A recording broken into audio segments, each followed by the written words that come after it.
Mutiara Hikmah Official, menyingkap hikmah di balik sunnah.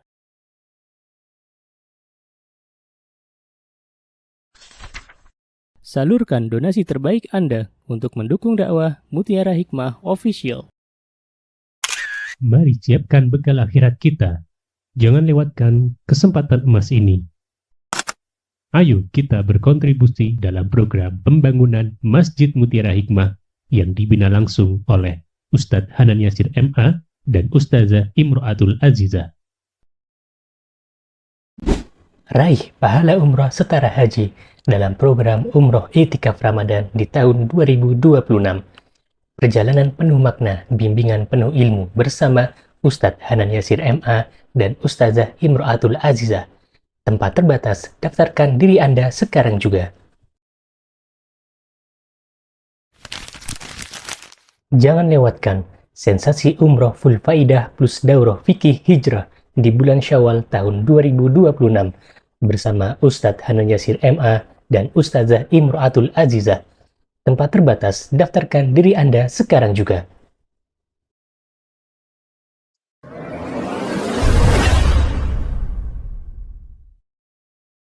Baik, bismillah, kita mulai kajian kita meneruskan kitab Matan Al-Ghaya wa Taqrib atau Matan Abu Syija, dan kita sudah sampai di bab baru. Ya, silahkan dibuka ibu-ibu yang punya kitabnya halaman 72 atau yang ada terjemahannya boleh dibuka. Kita akan belajar hari ini insyaallah tentang salat musafir. Wah, ini pas banget nih. Pas banget, saya habis safar gitu loh. Jadi pas. Sudah dibuka. Silahkan yang punya terjemahannya boleh dibuka. Baik, qala al-muallif rahimahullahu ta'ala faslun. Faslun itu artinya adalah bab baru. Wa yajuzu lil musafir qasrus salatir rubaiyah. Diperbolehkan untuk yang sedang safar, dan ini bagian dari ilmu ibu-ibu, karena kita itu kan dalam hidup kadang safar nggih. Safar niko melakukan perjalanan jauh. Misalnya kita yang ada di Yogyakarta mau safar ke arah Malang, ke arah kayak kemarin saya ke Surabaya, nopo ke arah barat ke Jakarta misalnya, itu disebut dengan safar. Maka bagi musafir yang sedang safar, Allah Subhanahu wa taala memberikan rukhsah. Apa itu rukhsah? Keringanan. Dan ditambah lagi, Masya Allah ya, keringanan ini adalah hadiah dari Allah Subhanahu wa ta'ala. Jadi Allah itu pengen memberikan hadiah untuk hamba-hambanya. Maka bagi kita sebagai seorang hamba Allah, hendaklah menerima hadiah tersebut. Gitu ya. Kenapa? Karena Allah akan suka jikalau hambanya menerima hadiah dari Allah Subhanahu wa ta'ala.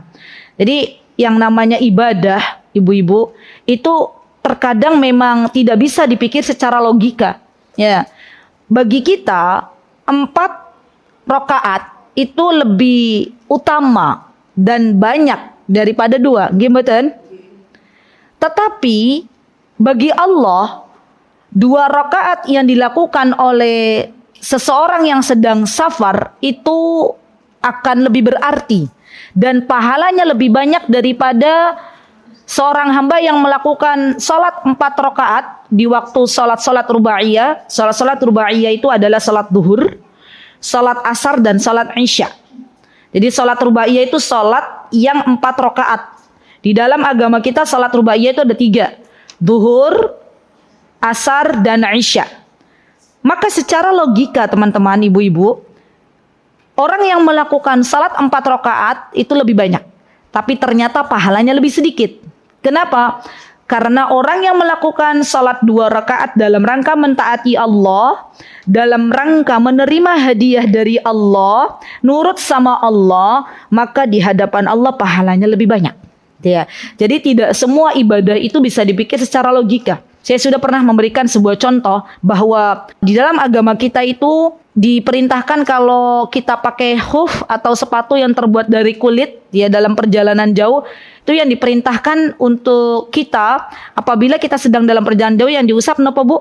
Atasnya. Padahal yang kotor bawahnya. Kenapa demikian? Karena Allah ingin menguji kita apakah kita nurut atau tidak. Jadi hidup ini memang ujian. Ya, kalau ada orang salat safar, enggak lah, saya mau salatnya 4 rakaat aja, kayaknya afdol. Berarti enggak nurut sama Allah. Ya, jadi itu tuh sebenarnya ujian. Padahal kalau kita salatnya 2 rakaat, dapat pahalanya lebih banyak. Ya, baik.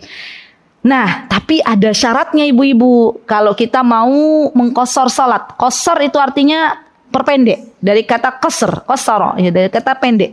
Syaratnya ada 5 katanya mu'alif. Yang pertama, ini harus memenuhi syaratnya. Yang pertama, an yakuna safarahu fi ghairi ma'siyah. Yang pertama adalah perjalanan yang ditempuh itu bukan dalam rangka bermaksiat kepada Allah Subhanahu wa taala. Berarti artinya perjalanan yang ditempuh itu dalam rangka mentaati Allah Subhanahu wa taala. Misalnya panjenengan mau nengok orang tua, gitu kan ya, Masya Allah.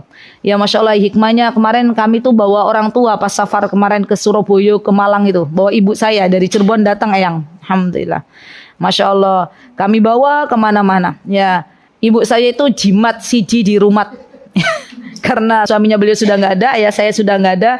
Jadi Masya Allah barokah. Jadi kita kalau safar bawa orang tua itu Masya Allah. Kami merasakan sekali ya Masya Allah. Kalau kita mau jalan terus bawa orang tua tuh Allah berikan keberkahan, Allah berikan kemudahan di situ. Masya Allah. Jadi jadikan orang tua kita itu bukan beban teman-teman, tapi orang tua kita itu adalah orang yang apabila kita berbakti kepada mereka maka Allah ridho. Ya, bagaimana Allah ridho? Allah akan memberikan pahala untuk kita semuanya. Masya Allah. Jadi safar kita bukan dalam bermaksiat. Misalnya kita mau nengok orang tua perjalanan ya jauh, ya ini dalam rangka mentaati Allah. Safar yang maksiat misalnya apa? Na'udzubillah summa na'udzubillah. Ada orang safar dalam rangka belanja apa? Belanja ganja misalnya. Nah, itu kan maksiat. Ada orang safar dalam rangka apa, Bu?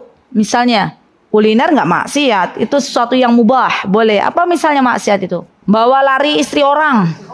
Na'udzubillah, itu kan maksiat ya. Ibu-ibu zaman sekarang tuh ada orang kayak gitu, safar bawa lari istri orang. Ya, bukan istrinya yang sah tapi istri orang dibawa-bawa. Ya, itu kan safar yang bermaksiat. Ya, baik. Yang kedua, ini nih perlu sedikit kita fokus. Wa an takuna masafatuhu 16 farsakhan. Bahwa jarak tempuhnya untuk seseorang bisa mengqashar salat itu harus sebanyak 16 farsakh. Yuk kita hitung bareng-bareng yuk. Ya. Farsakh dalam bahasa Arab itu artinya adalah ukuran panjang atau ukuran jarak. Itu namanya farsakh. Dan 1 farsakh, mulai fokus ibu-ibu, sama dengan 3 mil syar'i. Maksudnya 3 mil menurut hitungan orang Arab. 1 farsakh itu sama dengan 3 mil hitungan orang Arab. 1 mil sama dengan 1,8 kilometer. Pertanyaannya, berarti 1 farsakh berapa kilometer ibu-ibu? Berapa Mbak? 5,4. Nah ini alhamdulillah nih sudah ada Mbak yang hitung nih. Ulangi yang. 1 farsakh sama dengan 3 mil. 1 mil sama dengan 1,8 kilometer. 1 farsakh berarti berapa Mbak tadi Mbak? Oke, 5,4. Sekarang balik tuh. Berarti 16 farsakh berapa kilometer? Nina udah ngitung ya? Oke, beliau udah ngitung dulu ada yang 86, ini sama tuh, sama, Masya Allah.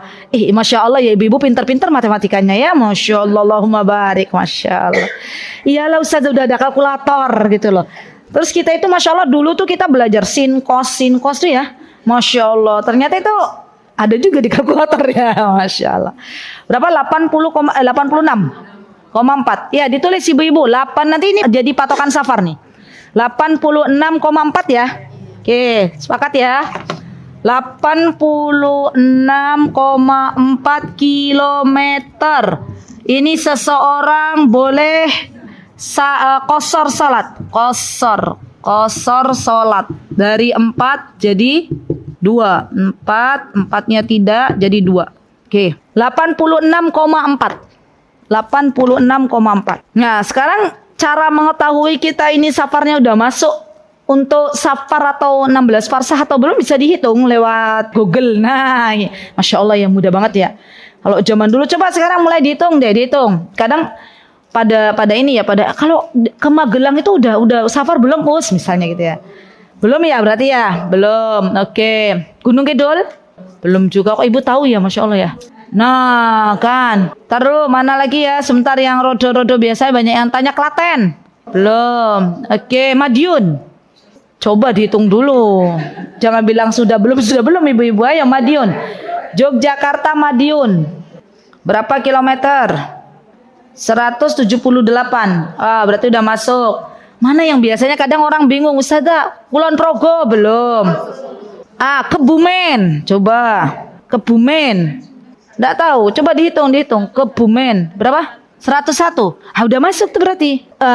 Ibu-ibu orang Kebumen atau orang ngapak-ngapak ya. Ngapak-ngapak. Itu berarti kalau pulang ke negeri ngapak-ngapak ke sana ya, ke Banyumas, Kebumen tuh sudah boleh mengqashar salat. Ya, Purworejo belum. Berarti Kebumen ya batasnya ya. Kutoarjo belum? Belum. Kenapa Bu? Kutoarjo belum. Kutoarjo kota ya.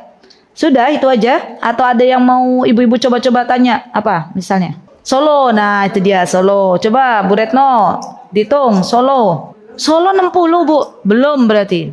Solo belum ya. Masya Allah. Baik. Ini kalau pakai madzhab Syafi'i. Jadi Solo tuh belum. Apalagi sekarang ada tol ya. Ke Solo itu yang awalnya 1,5 jam, bisa 1,5 jam. Masya Allah, tol Prambanan sudah dibuka. Masya Allah. Kemarin kami, ibu-ibu, Masya Allah, Allahumma barik, ketika merasakan safar itu, Masya Allah, Allahumma barik ya. Dengan adanya tol itu, Masya Allah, itu membantu sekali gitu loh. Masya Allah. Ya, semoga Allah memberikan keberkahan untuk negeri Indonesia ini. Amin. Baik. Kemudian sudah kita tahu bahwa 16 farsakh sama dengan 86,4. Dan para ulama zaman dahulu kala, ya, mereka menggunakan farsakh ini bukan hanya untuk ukuran sholat saja, apakah boleh atau tidak, tapi juga mereka biasanya menggunakan untuk berdagang. Jadi mereka itu udah mulai, kita itu akan melangkah kemana? Misalnya kan zaman dulu kan orang mau naik unta itu kan butuh waktu lama ya kalau mau berdagang di luar. Dan orang-orang Quraisy itu mereka senang sekali berdagang, kalau nggak ke Yaman, mereka dagangnya kemana ibu-ibu? Syam. Ya, 2 negara itu.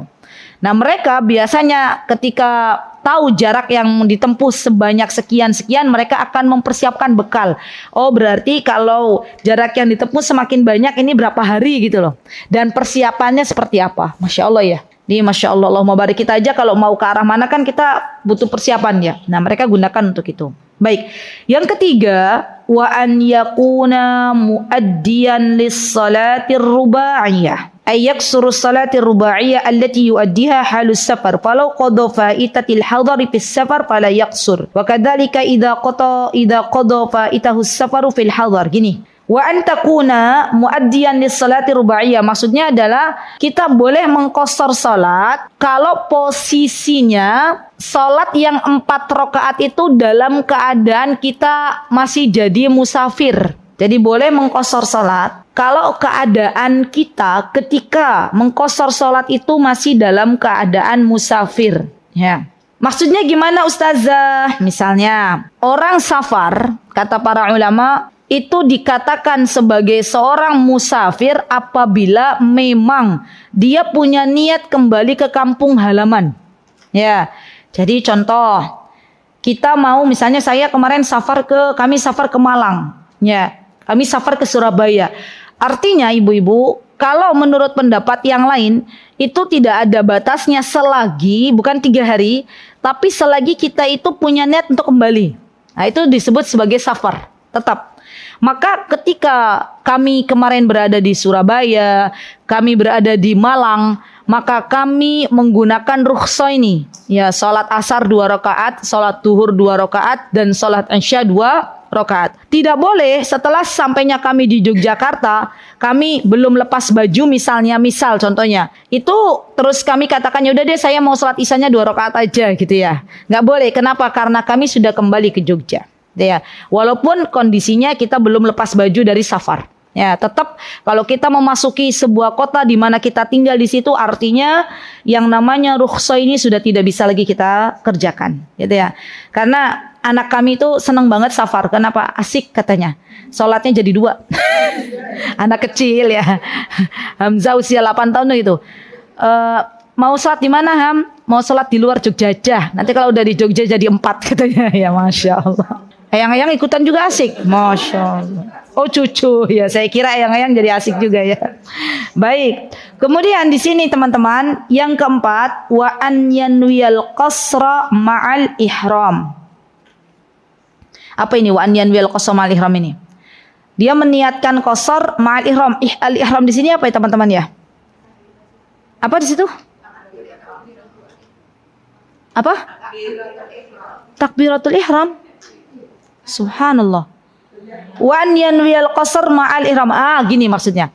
Ketika salat 2 rakaat dari 4 jadi 2. Maka niatnya itu ketika sambil takbiratul ihram. Jadi Allahu Akbar niat. Ya Allah saya mau salat qasar gitu. Karena niat ini teman-teman adalah barometer diterima atau tidaknya amal sholih seseorang.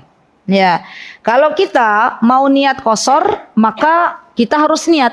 Dan qasar itu ibu-ibu biasanya kalau dalam safar itu bisa dimajukan, bisa dimundurkan. Contoh misalnya, ibu-ibu misalnya lagi safar, turun di rest area. Ya, pas turun di rest area belum sholat duhur, tapi sholatnya digabung dengan asar. Berarti cara niatnya gimana? Qasar jamak takhir. Ya, takhir kan duhur ke asar. Tapi ibu-ibu kalau misalnya safar di rest area ketemu waktu duhur, pengen dimajukan dari asar ke duhur, maka niatnya adalah qasar jamak takdim. Gitu. Itu harus diingat-ingat ya. Jadi kalau maju takdim, kalau mundur takhir. Bedanya apa qasar sama jamak tadi? Kalau cuman kita niatnya jamak saja berarti kita sholatnya harus lengkap 4 gitu ya. Tapi kalau qasar jamak takdim atau qasar jamak takhir itu bisa 2-2. Ya. Ustazah gimana kalau nggak bisa bahasa Arabnya? Nggak apa-apa. Niat itu kata para ulama sah. Apabila misalnya kita memang nggak bisa bahasa Arab tapi kita punya niat bahwa saya mau sholat qasar, bahwa saya mau sholat jamak takdim, itu bisa. Ya, terakhir ibu-ibu, wa an la ya'tamma bimuqim. Ya, nah ini tidak boleh jadi apa? Jadi imam ya. Bagi orang safar, bukan nggak boleh sih sebenarnya, makruh hukumnya. Orang safar itu jadi imam bagi mukim. Jadi kalau ada orang safar, ada orang mukim, maka dianjurkan orang mukim yang jadi imam. Gitu. Dan ini ibu-ibu banyak banget ya. Dalam sebuah perjalanan tuh lucu ya. Kemarin Ustadz Firanda itu pernah cerita, katanya beliau itu lagi safar. Terus turunlah di sebuah tempat di mana enggak tahu itu imamnya itu siapa. Imamnya itu apakah mukim, apakah safar juga. Ya. Dengar cerita itu. Terus lagi sholat Syria itu berarti bukan dijaharkan, imamnya tuh jahar gitu ya. Allahu Akbar, Bismillahirrahmanirrahim. Padahal itu siang-siang. Alhamdulillahirabbil alamin. Ustaz Firanda bilang gini, Subhanallah gitu ya. Terus masih terus Subhanallah gitu kan kalau laki-laki. Enggak ini, enggak bergeming-geming. Akhirnya apa sama Ustaz ditarik itu orang ke belakang. Karena itu kan enggak boleh. Terus beliau yang jadi imam. Terus habis selesai sholat, kata jamaah-jamaah yang lain, Alhamdulillah Allah menyelamatkan sholat kita katanya. Jadi memang Masya Allah imam itu berat ibu-ibu. Harus tahu ilmunya. Ya, jangan sampai asal waton jadi imam padahal yang namanya Syria itu salat-salat Syria seperti zuhur, asar itu tidak boleh dijaharkan. Ya. Salat yang dijaharkan salat apa? Maghrib, Isya dan subuh. Dan itu terjadi di Indonesia. Insyaallah. Masya Allah, berarti tugas kita ibu-ibu untuk menyebarkan ilmu. Ya. Karena masih ada yang melakukan itu. Ya, la haula wala quwata illa billah. Dan ibu-ibu tahu Masya Allah ya, anak-anak zaman sekarang tuh belum tentu tahu ilmu ini juga. Ya. Dan kita mempersiapkan anak laki-laki kita suatu hari kelak bisa menjadi imam. Minimal imam bagi keluarganya. Ya, ngimamin sholat buat keluarganya. Siapa yang mendidik? Kita sebagai orang tuanya. Jadi dalam pendidikan anak itu kami lebih condong sekarang kalau kita punya anak perempuan, berarti kita siapkan anak perempuan itu harus siap menjadi istri dan ibu. Kalau kita punya anak laki-laki, berarti kita sebenarnya sedang menyiapkan anak ini untuk menjadi imam bagi keluarganya. Sudah simple. Pendidikan itu sebenarnya, Masya Allah ya, tidak terlalu neko-neko. Kalau kita sudah menyiapkan ini dengan baik, insya Allah biidnillahi ta'ala, insya Allah mudah-mudahan Allah ridha. Gitu ya. Baik, ada berapa ibu-ibu tadi? 5. Dan yang terakhir di sini disebutkan an Ibnu Abbas radhiyallahu anhu sa'ala ma balal musafir yusalli rak'ataini idza infarada wa arba'an idza tamma bimuqim faqala tilka sunnah. Oke, ada tambahan begini. Kalau seandainya orang lagi safar nih ya, musafir, dia jadi makmum di belakang imam yang mukim. Misalnya sudah sampai tempat tujuan kan ke masjid, ya. Terus jadi makmum sedangkan imamnya orang mukim. Maka salatnya 2 atau 4 kalau dia salat duhur ibu-ibu. Yo. Misal contohnya suami saya lagi keluar kota. Pas lagi salat berjamaah di masjid yang jadi imam kan mukim ibu-ibu. Suami saya lagi jadi musafir. Itu salatnya 2 atau 4? Idem 4 atau ada jawaban lain? Betul, 4. Ya, karena posisi musafir ini menjadi makmum dan imam itu untuk diikuti. Jadi 4. Ya, jangan sampai imamnya masih bangkit di rakaat ketiga terus orang yang lagi musafirnya itu salam, ya enggak. Jadi ikut imam. Masya Allah. Baik. Dalam berarti tambah 2. Mukimnya tambah 2. Ya, karena dia mukim. Ya, itu beda-beda jalur ya. Maka dari itu yang namanya imam sholat, ya saya juga dari kemarin kalau pas lagi sholat di Surabaya sama panitia kajian, saya bilang monggo yang mukim aja yang jadi imam. Apalagi misalnya sholatnya kemarin di rumah panitia kajiannya, monggo panjenengan mawon bu, jenengan sahibul bait, saya bilang gitu ya. Juga mukim, saya safar, boten ustazah gitu kan ya. Kan kita ini kalau suruh pada jadi imam alhamdulillah pada tawadu gitu, boten sampai kita nggak bergerak di saf itu boten ya. Saya bilang kalau semua boten ini sholatnya nggak sholat gitu ya. Alhamdulillah sahibul bait mau maju ya, maksudnya mau jadi imam ya di tengah-tengah kita, masya Allah, alhamdulillah. Ya baik, ada 5 ya ibu-ibu, diingat-ingat. Yang satu berarti safarnya bukan dalam keadaan maksiat. Yang kedua adalah safarnya sudah menempuh jarak 86,4. Terus yang ketiga memang sholatnya dilakukan pada waktu sholat 4 rakaat. Yang keempat adalah berarti untuk sholat subuh nggak bisa dikosor. Untuk sholat maghrib juga nggak bisa dikosor. Ya. Kemudian yang keempat niatnya bersama takbiratul ihram. Dan yang terakhir adalah seorang musafir, bagaimana keadaannya kalau dia menjadi makmum di belakang imam mukim, gitu ya, berarti dia menjadi makmum, begitu nggih? Ada 5. Nah, ibu-ibu, sebentar, saya izin menyampaikan begini. Syekh Sa'di rahimahullahu taala, beliau pernah menyampaikan dalam kitabnya beliau, kata beliau yang namanya safar, kata Syekh Sa'di itu, yang namanya safar itu kalau pendapatnya beliau bukan diukur dari jarak. Ya, beliau mengambil pendapat yang orang disebut sebagai musafir sudah safar dan boleh sholat qasar serta hukum-hukum yang lainnya itu bukan dengan jarak. Kata Syekh Sa'di rahimahullahu taala, safar itu dihitung dari uraf. Uraf itu apa? Uraf itu kebiasaan warga setempat. Ya, jadi walaupun kata Syekh Sa'di jaraknya belum ketemu, belum sampai 86,4, tapi kalau menurut penduduk sekitar itu adalah safar, maka itu sudah dihitung safar. Ya, itu pendapat lain maksudnya nggih. Jadi nanti ibu-ibu enaknya belajar fikih dengan kita mengetahui banyak pendapat tuh kita menjadi lebih bijak. Ya, tidak mudah menyalahkan orang lain. Ya, mosoyo ke Solo ke Gunung Kidul kok udah dianggap safar. Ya, mungkin dia mengambil pendapat yang lain. Pendapat yang mana? Yang mengatakan bahwa safar itu tidak dihitung dari jarak, tapi dihitung dari kebiasaan warga setempat. Gitu ya. Dan memang subhanallah ibu-ibu ada juga saya temui beberapa musafir itu yang mengambil pendapat ini gitu loh. Jadi nanti kalau ibu-ibu pas safar bareng temannya, yang satu ambil pendapat yang pertama, yang satu ambil pendapat yang kedua, tidak boleh ribut. Ya. Kenapa? Karena dua-duanya memang ada pendapat yang berbeda. Begitu nggih? Itu harus dicatat baik-baik. Ya.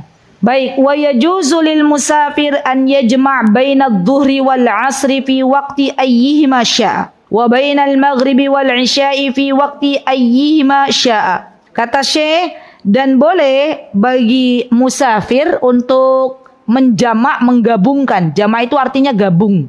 Ya, menggabungkan antara sholat duhur dan asar di waktu yang bisa dipilih. Ya tadi, boleh di waktu duhur, boleh di waktu asar. Wa bainal maghrib wal isya, dan antara maghrib serta isya di salah satu waktu. Jadi gimana dong ibu-ibu? Kalau misalnya panjenengan nih sholat duhur dan asar di waktu duhur, mana dulu yang dikerjakan? Duhur dulu baru asar. Sebaliknya, kalau sholat duhur di waktu asar, mana dulu? Yo, mana dulu? Mana? Saya jelaskan sedikit. Ada perbedaan pendapat. Ada yang mengatakan, ya, yang pendapat yang pertama mengatakan sholat hador dulu. Sholat hador itu berarti sholat yang memang diwajibkan di waktu itu, yaitu sholat asar. Baru kemudian sholat duhur. Pendapat yang kedua berurutan dari duhur kemudian asar, dan dua-duanya boleh dipakai. Ya, yang nggak boleh itu sholat asar ya sama subuh, itu nggak boleh. Ya, penggabungannya jauh banget gitu ya. Jadi boleh dua-duanya. Kalau tadi panjenengan bilang asar, ini duhur, ya boleh, silakan. Ya, baik. Kemudian di sini ibu-ibu disebutkan Ruwiyal Bukhari an Ibnu Abbas radhiyallahu anhu maqala kana Rasulullah sallallahu alaihi wasallam yajma'u baina salati adh-dhuhri wal 'asr idza kana 'ala dhuhri sayrin wa yajma'u bainal maghribi wal 'isya. Masya Allah. Dan kebiasaan Rasulullah SAW kalau lagi safar, beliau juga menggabungkan antara duhur dan asar. Terkadang kalau memang mudah dikerjakan di waktu duhur, ya beliau kerjakan di waktu duhur, digabung duhur asar. Tapi kalau memang sulit, maksudnya mungkin ada kendala, berarti boleh dimundur jadi asar. Ya, Masya Allah, agama Islam ini adalah agama yang mudah, ibu-ibu jangan dipersulit. Ya. Tapi kalau ibu-ibu bawa orang tua kebiasaannya pengen sholat tepat waktu, jangan heran kalau sudah masuk waktu duhur pengennya cepat-cepat sholat gitu ya. Padahal kita sedang dalam keadaan safar. Jadi Masya Allah ya, kalau kita bawa orang tua tuh harus banyak sabarnya ibu-ibu. Dalam safar tuh bener-bener kita tuh diuji sama Allah gitu loh. Ya, sabar apa enggak gitu. Dan biasanya saya sama Ustadz Hanan sama abinya anak-anak itu kalau lagi sabarnya masih kurang-kurang itu, nanti kita akan bilang saling ngingetin. Insya Allah kita menua ya. Jadi insya Allah nanti kita akan ketemu juga dengan hari tua, ya udah kita sabar ya, mudah-mudahan nanti Allah berikan kepada kita kepada anak-anak kita kesabaran ketika merawat kita semuanya gitu ya. Masya Allah, hiburan ibu-ibu ya. Baik, kemudian di sini wa yajuzu lil hadir fil matar. Ini dia nih, di Indonesia masih sedikit yang melakukan ini. Wa yajuzu lil hadir fil matari an yajma' bainahuma fi waqtil ula minhuma. Oke. Ruwiyal Bukhari wa Muslim an Ibnu Abbas radhiyallahu anhuma anna Nabiy sallallahu alaihi wasallam shalla bil Madinah 7 wa 8 adh-dhuhr wal 'asr wal maghrib wal 'isya. Zada Muslim min ghairi khaufin wala safarin. Wa 'inda al-Bukhari faqala Ayyub ahad ruwatul hadis la'allahu fi lailatin matira. Qala 'asa wa yashtaritu an yakuna hadha jama'atan fil masjid aw makanun ba'idan 'urfan wa la yajuzu jam'ahuma fi waqti tsaniyah li'annahu rubbama inqata'a al-matar fayakunu akhraja as-salati an waqtiha bighairi 'udrin. Begini ibu-ibu, kita akan belajar ternyata di dalam agama kita itu ada ya hukum yang berlaku bagi orang-orang yang tidak safar. Al-hadir di sini adalah mukim ya. Ketika hujan turun dengan lebat ya, maka dalam kondisi ini kalau ada bapak-bapak yang sholat di masjid ya, sholat di masjid misalnya sholat maghrib dan isya, pas lagi sholat di masjid, sholat maghrib hujan deras banget, deras, motornya deras. Maka imam yang ada di masjid itu boleh menganjurkan untuk melanjutkan setelah sholat maghrib, sholat isya. Ya, jadi tadi di antara syaratnya adalah jamaah tersebut dilakukan di dalam masjid, ya, bukan di rumah. Ya. Dan disunahkan untuk di awal waktu. Jadi misalnya tadi duhur, asar. Berarti kalau duhurnya ketemu pas hujan deres banget, duhur sama asar. Kenapa bukan di asar misalnya? Karena khawatir nanti hujannya reda. Inqata'al matar, maksudnya hujannya reda. Sebelum ketemu sama asar, aduh misalnya udah sampai masjid, terus datang deras dan nanti aja deh, nunggu aja sambil baca Quran misalnya. Nunggu waktu asar, jadi asar sama duhur, nah itu nggak boleh. Bukan nggak boleh, tidak disunahkan. Disunahkannya seperti apa? Disunahkannya di awal. Ya, duhur baru kemudian asar. Maghrib baru kemudian isya. Salat-salat yang bisa dijama itu adalah salat duhur, asar, maghrib, isya. Subuh tidak bisa. Salat-salat yang bisa dikosor adalah duhur, asar, dan isya. Maghrib dan subuh tidak bisa. Ya, jadi nggak ada ceritanya maghrib 1,5, itu nggak ada. Atau subuh 1 tok, ya, boten-wonten. Ya, itu udah paling ringan itu subuh ya. Tapi banyak juga yang walaupun itu sudah paling sedikit ya, banyak yang berat ya untuk salat subuh. Ya. Masya Allah. Baik ibu-ibu, jadi syaratnya tadi kata Syekh adalah wa an yashtaritu hadza jama'atan fil masjid, atau makanun ba'idun 'urfan, atau tempat tersebut adalah tempat yang jauh dari perumahan gitu, jauh dari lingkungan di mana orang-orang banyak tinggal di situ. Mungkin masjidnya di tengah gurun, ya, orang Arab kan gitu kan. Ya, jauh dari pemukiman. Nah, dan kalaupun harus ke masjid lagi untuk kembali sholat asar misalnya, itu kan butuh masyaqqah, butuh waktu gitu lah. Ini boleh, silakan. Jadi jauh dari pemukiman. Masya Allah ya. Kondisi ini ibu-ibu ya sangat jarang kita temui di Indonesia. Ya, bapak-bapak karena saking seringnya ketemu hujan di Indonesia ini ibu-ibu, maka hujan itu sesuatu yang biasa aja. Nggih mboten? Ya, mau hujan deras, mau hujan ringan, mau hujan sedang tuh warga Indonesia biasa aja. Tapi bagi warga Timur Tengah, bagi warga Arab, hujan tuh sesuatu yang sangat jarang. Ya, jadi saya punya teman orang Yaman Bu, tinggal di Jogja, masih inget banget ya waktu itu. Pertama dari Yaman, pertama beliau tinggal Jogja tuh kami ajak makan ya, karena kami tahu betul orang Yaman tuh gitu urufnya, budayanya begitu. Kalau mereka ketemu sama orang Indonesia baru pertama kali ke mereka, kita diajak makan. Nah, sekarang kita gantian. Apa yang terjadi Bu? Pas kita lagi nungguin makanan, ya belum jadi tuh hujan datang. Ya, satu keluarga, beliau, suaminya, anaknya keluar dari resto itu untuk gini aja, untuk nadahin air gitu ya sambil hujan-hujanan. Ya Allah, saya bilang semoga nggak dilihatin oleh orang banyak ini. Ya Masya Allah, betul. Jadi memang mereka tuh happy banget gitu loh dengan adanya hujan tuh, senang pakai banget. Terus beliau sekarang udah lama tinggal di Indonesia, saya tanya lagi, gimana kamu kalau ada hujan keluar ya hujan-hujanan? Enggak katanya, udah biasa sekarang. Masya Allah ya. Jadi memang di sana itu hujan tuh sesuatu yang apa ya, hadiah gitu loh. Ibu-ibu, saya doakan dulu semoga ibu-ibu yang hadir di sini, kita semua yang hadir di sini, semoga Allah mudahkan untuk umroh, atau yang sudah umroh Allah kembalikan untuk ke sana. Amin. Kalau kita lihat ya di Mekah, karena yang pernah saya lihat di Mekah, jadi pas turun hujan itu Masya Allah ya, kalau orang Indonesia ini anak tahu nih, oh itu orang Indonesia gitu, ada hujan pada lari-lari cari apa? Cari tempat untuk ngiyup bahasanya ya. Orang Arab itu ada hujan pada berdoa gitu ya. Di mana? Di pelataran Masjidil Haram, benar-benar udah benar-benar basah kuyup tuh ya, menikmati gitu ya. Orang Indonesia udah pada lari duluan. Ya, katanya mereka aduh nanti gimana ini masuk angin ya. Di Masya Allah ibu-ibu, air hujan itu adalah air yang membawa keberkahan dari Allah. Air hujan itu adalah air yang bisa dijadikan sebagai obat. Ya. Kalau ada orang terkena sihir, biasanya ya cara meruqyahnya adalah diguyur air hujan. Ya, dan dianjurkan air hujan yang langsung dari langit. Ya, nggak ada pembatas. Misalnya dari mana? Ibu-ibu dari grojogan dari genteng misalnya ya. Terus hujan-hujanannya yang ada apanya? Talangnya. Nah, itu loh, itu berarti sudah masuk ke genteng dulu. Di kalau ada orang sakit, atau kalau di Arab itu misalnya orang belum punya anak-anak gitu ya, biasanya Bu, saya kenal juga orang-orang Yaman biasanya begitu.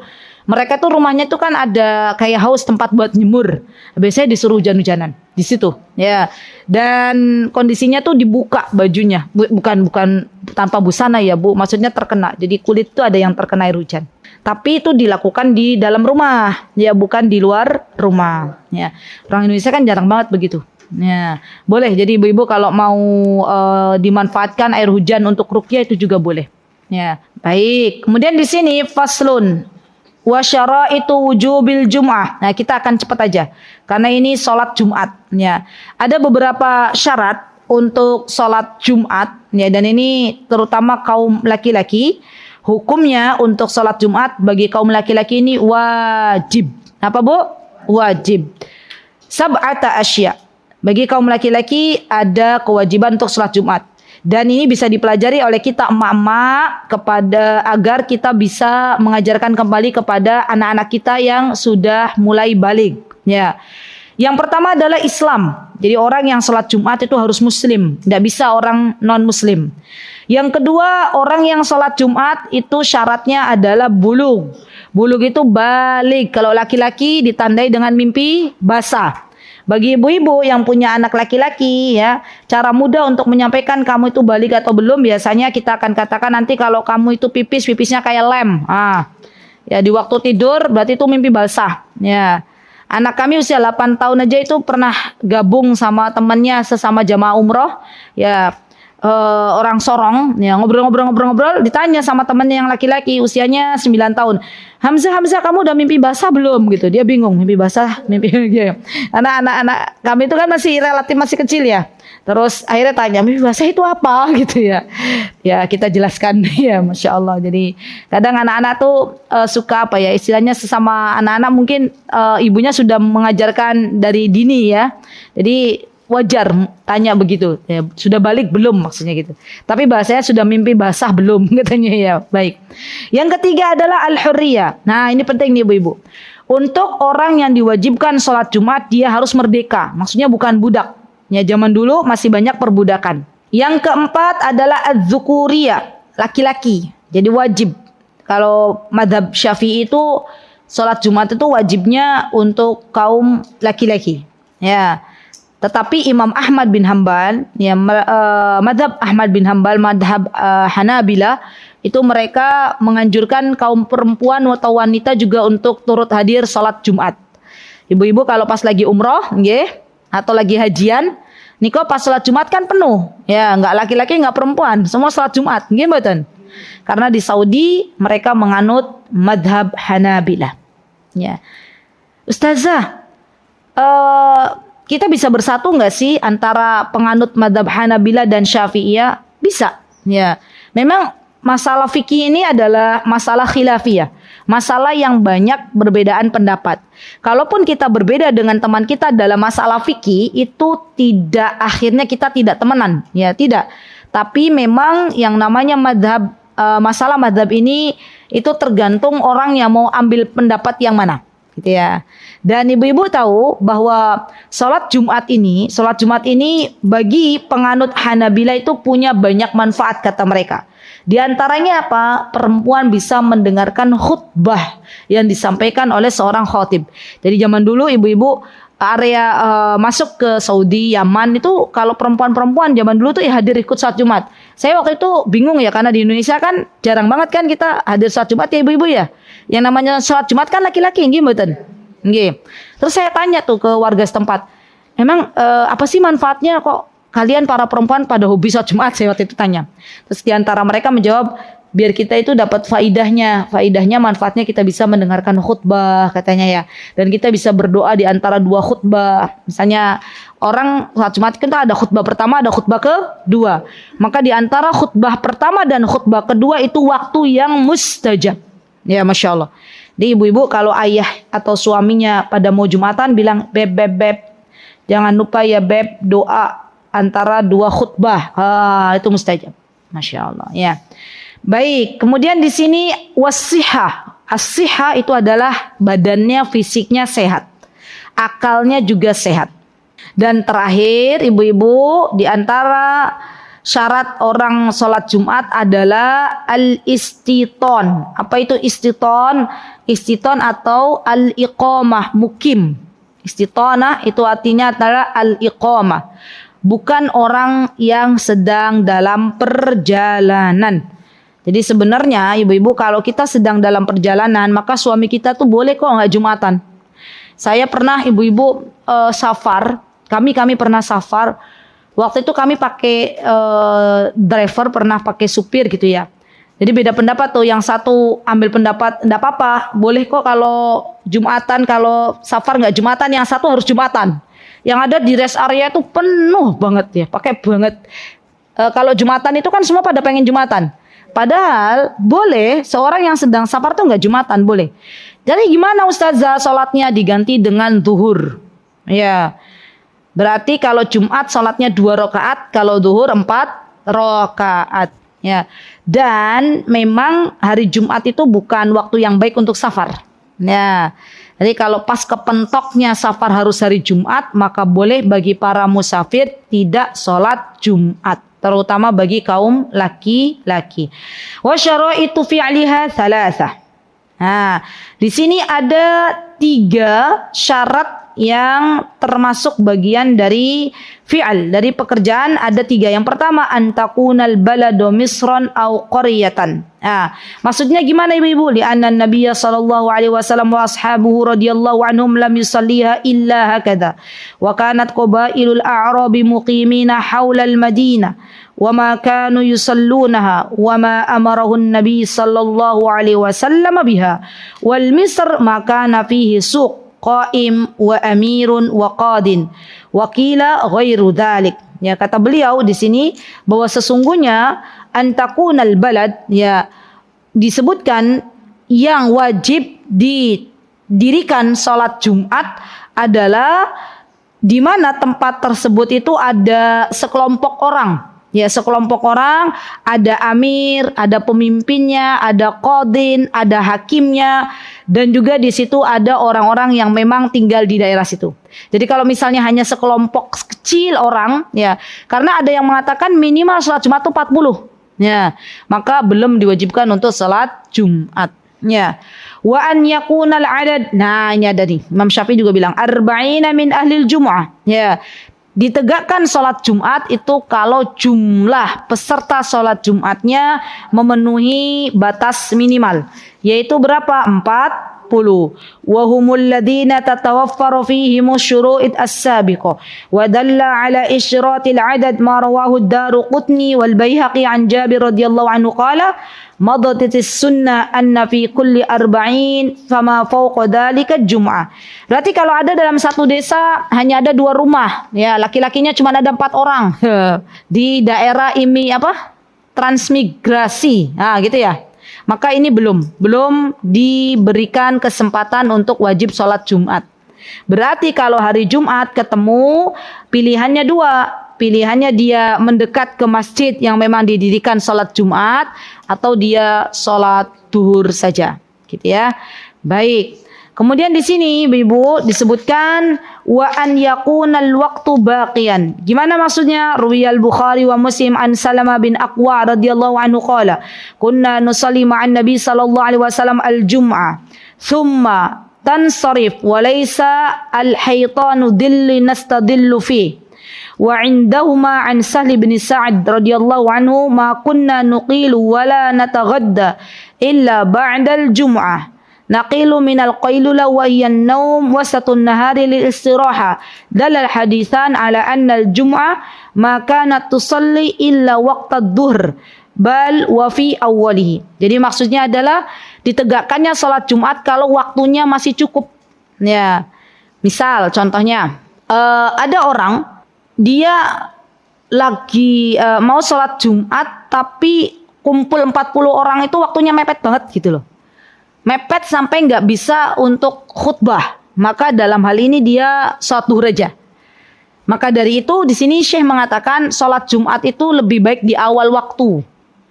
Bukan diakhirkan, bukan, tapi di awal waktu. Beda sama sholat duhur ibu-ibu. Sholat duhur disunahkan kalau memang mataharinya cukup terik, ya panasnya luar biasa, maka sholat duhur ini sunnahnya diakhirkan. Ya, itu sunnahnya.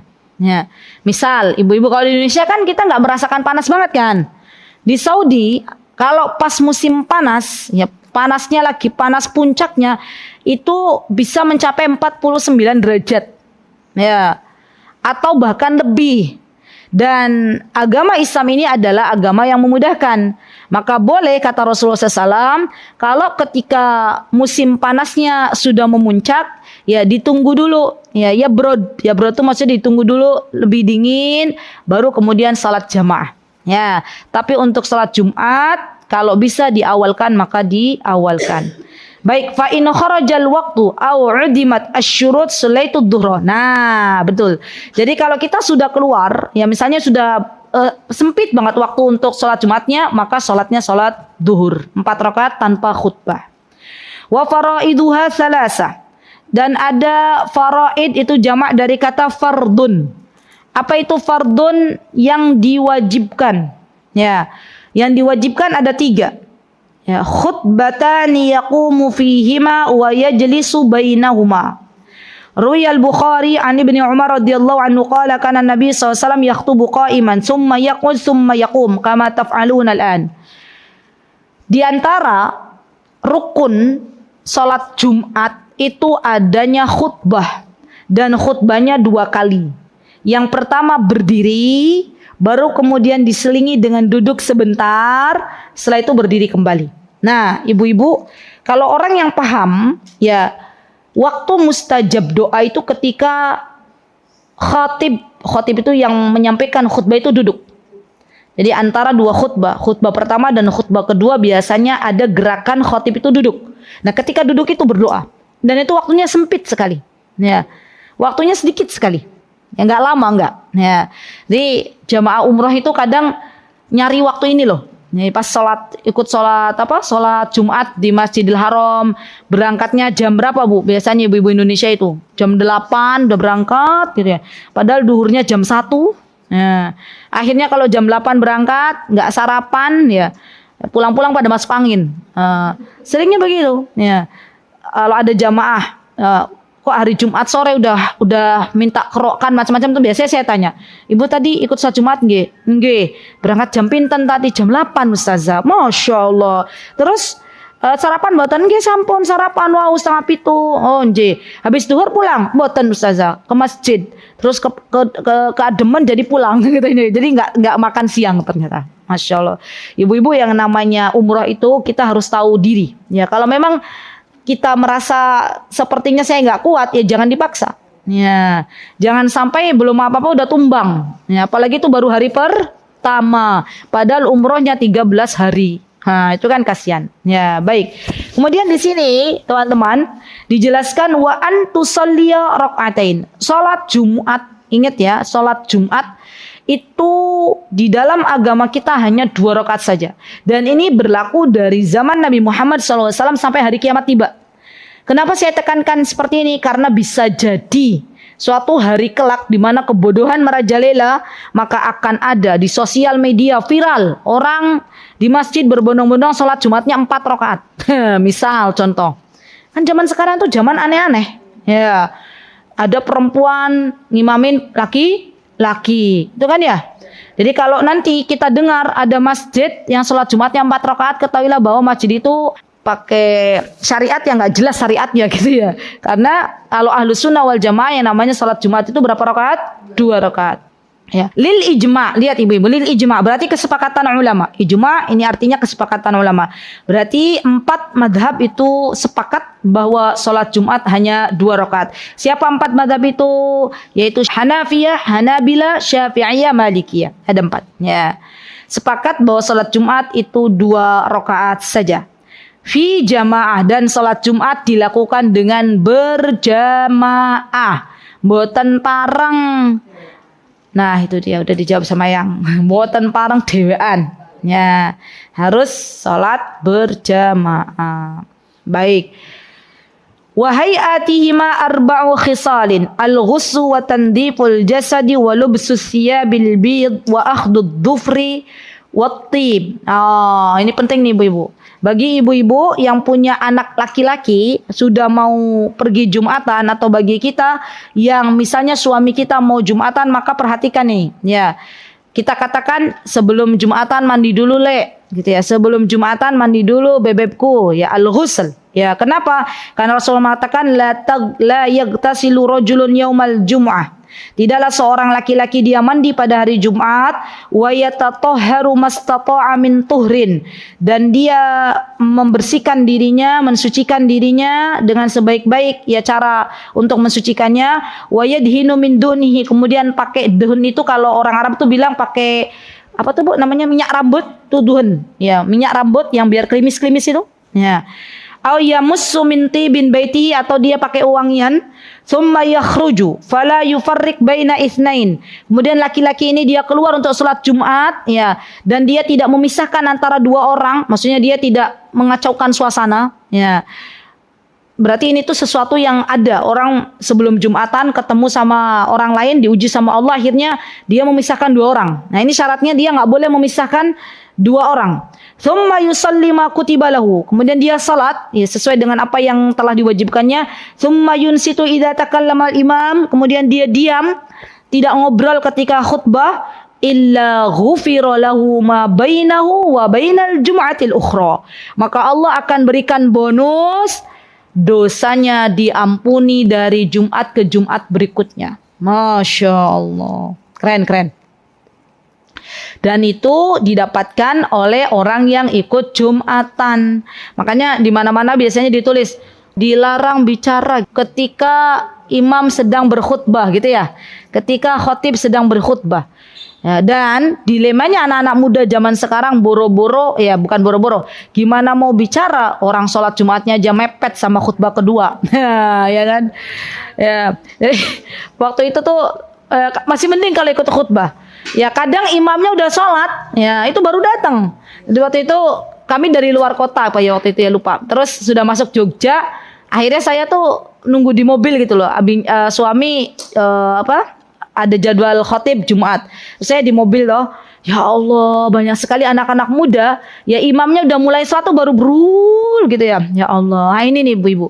Tugas kita sebagai orang tua. Ya, tugas kita sebagai orang tua memotivasi anak laki-laki kita untuk datang duluan.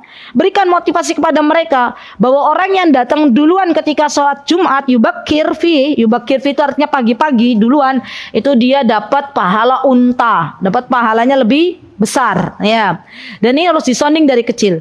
Ya, saya juga mensonding anak saya yang laki-laki, saya bilang, "Nak, kalau kamu di sop pertama dapat unta, di sop terakhir dapat ayam," gitu ya. Ya, sedikit lagi ya ibu-ibu. Kemudian ada lagi ibu-ibu disunahkan untuk lubsus thiyabul bid. Itu artinya adalah memakai baju warna putih. Ya, wa akhdud dhufr, guntingin kuku. Ya, watib, dan pakai minyak wangi. Dua baris lagi, wa yustahabbul insatu fi waqtil khutbah wa man dakhala wal imamu yakhtub shalla rak'ataini khafifataini thumma yajlis. Dan ketika imam berkhutbah dia diam, tidak dianjurkan untuk berbicara. Dan barang siapa man dakhala, dia masuk, wal imamu yakhtub, maka ketika imam dia sedang berkhutbah, shalla rak'ataini khafifataini thumma yajlis, maka disunahkan di sini dia salat 2 rakaat khafifataini thumma, kemudian duduk. Baik. Di sini ibu-ibu dijelaskan ruya Muslim an Jabir radhiyallahu anhu qala Rasulullah sallallahu alaihi wasallam idza jaa ahadukum yaumal jum'ah wal imamu yakhthub falyarka rak'ataini wal yatazawwaz fihima. Ya. Di sini disebutkan kenapa ibu-ibu orang kalau misalnya dia salat Jumat terus datangnya terlambat, maka dikatakan salat 2 rakaat ini untuk nembel yang bolong. Ya, bahkan subhanallah ada yang mengatakan kalau misalnya dia sampai nggak ketemu sama khutbahnya imam, atau misalnya dia sudah ketemu dengan masbuk, dengan rakaat imam yang kedua ibu-ibu, tapi kondisinya imam sudah ruku, sudah selesai, berarti dia sudah i'tidal, nggak dapat itu, maka kata sebagian ulama mengatakan berarti dia sholatnya 4 rakaat. Sudah selesai, sudah masih ikut sama imam, tapi imamnya itu kondisinya sudah bangun dari ruku di rakaat kedua. Itu sudah nggak dapat itu. Ya kalau sholat Jumat berarti sholatnya 4 rakaat. Ya kehitungnya sholat duhur. Ya, jadi mak-mak ini kalau pas lagi Jumat, anak-anaknya disuruh cepat-cepat sholat ya. Nanti biasanya rodo-rodo rempong ya, masya Allah, nggak apa-apa. Ya berjuang ya ibu-ibu. Baik. Dan masya Allah ya teman-teman.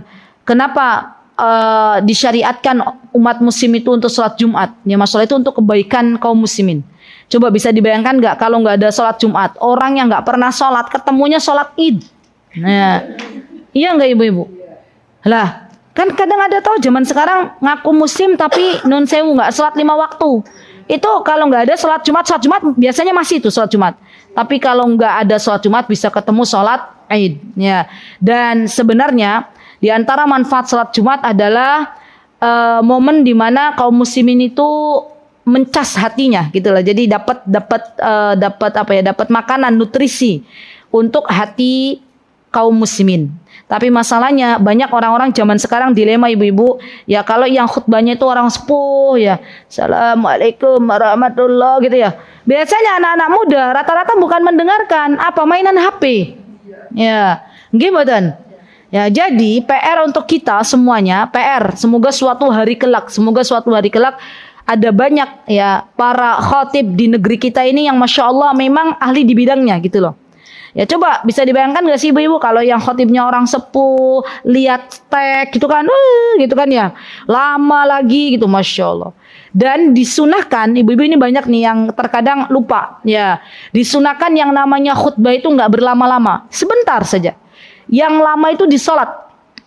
Ya, jadi kalau Ustadz Hanan dapat jadwal khotib itu biasanya 5-10 menit selesai. Ya. Khutbahnya sebentar saja karena itu sunnah, bagian dari sunnah.